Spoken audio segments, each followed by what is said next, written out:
இந்தியாவில் பல துறைகளில் தமிழ்நாடு முன்னோடியாக விளங்குவதற்கான திட்டங்களை வகுத்து தந்தவர் முதலமைச்சர் ஸ்டாலின். மயிலாடுதுறையில் கூட்டுறவுத் துறையின் சார்பில் நடைபெற்ற கூட்டுறவு வார விழாவில் 403 பயனாளிகளுக்கு ரூபாய் 2.21 கோடி மதிப்பிலான கடன் உதவிகளை மகளிர் சுய உதவி குழுக்களுக்கு வழங்கி அமைச்சர் மெய்யநாதன் பெருமிதம். மயிலாடுதுறையில் கூட்டுறவுத்துறையின் சார்பில் 71வது அனைத்திந்திய கூட்டுறவு வார விழா மாவட்ட ஆட்சியர் மகாபாரதி தலைமையில் நடைபெற்றது.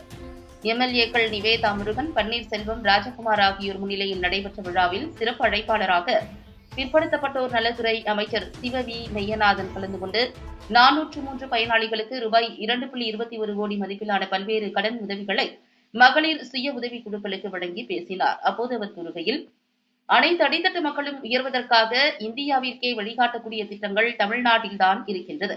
அந்த அடிப்படையில் இந்தியாவின் முதல் வேளாண் கூட்டுறவு சங்கம் 1904 தமிழகத்தில் தொடங்கப்பட்டு இந்தியாவிற்கே அடித்தளமாக அமைந்தது இந்த கூட்டுறவு வேளாண் சங்கம்.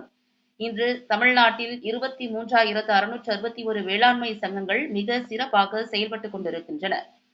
ரூபாய் 35,000 கோடி அளவிற்கு தமிழ்நாடு முதலமைச்சர் கடன் வழங்கி தமிழ்நாடு வளர்ச்சி அடைந்திருக்கின்றது. மற்ற மாவட்டங்களை விட மயிலாடுதுறை மாவட்டத்தில் விவசாயிகள், மகளிர் சுய உதவி குழுவினர், மாற்றுத்திறனாளிகளுக்கு அதிக கடன் வழங்கப்பட்டுள்ளது. விவசாயிகளுக்கு நாம் குறித்த காலத்தில் கடன்களை பெற்றுத்தர வேண்டும். இந்த 3 ஆண்டு கால ஆட்சிக் காலத்தில் 5 பவுனுக்கு குறைவாக நகை கடன் பெற்றவர்களின் நகை கடன் ரூபாய் 5,013 கோடியையும், மகளிர் சுய உதவி குழுவில் கடன் பெற்று கடன்களை திருப்பி செலுத்த முடியாத ரூபாய் 2,756 கோடியை தள்ளுபடி செய்த இந்தியாவின் ஒரே முதலமைச்சர் நம் முதல்வர். 46,72,849 விவசாயிகளுக்கு ரூபாய் 35,852 கோடியை பயிர்க்கடனாக வழங்கியுள்ளார்.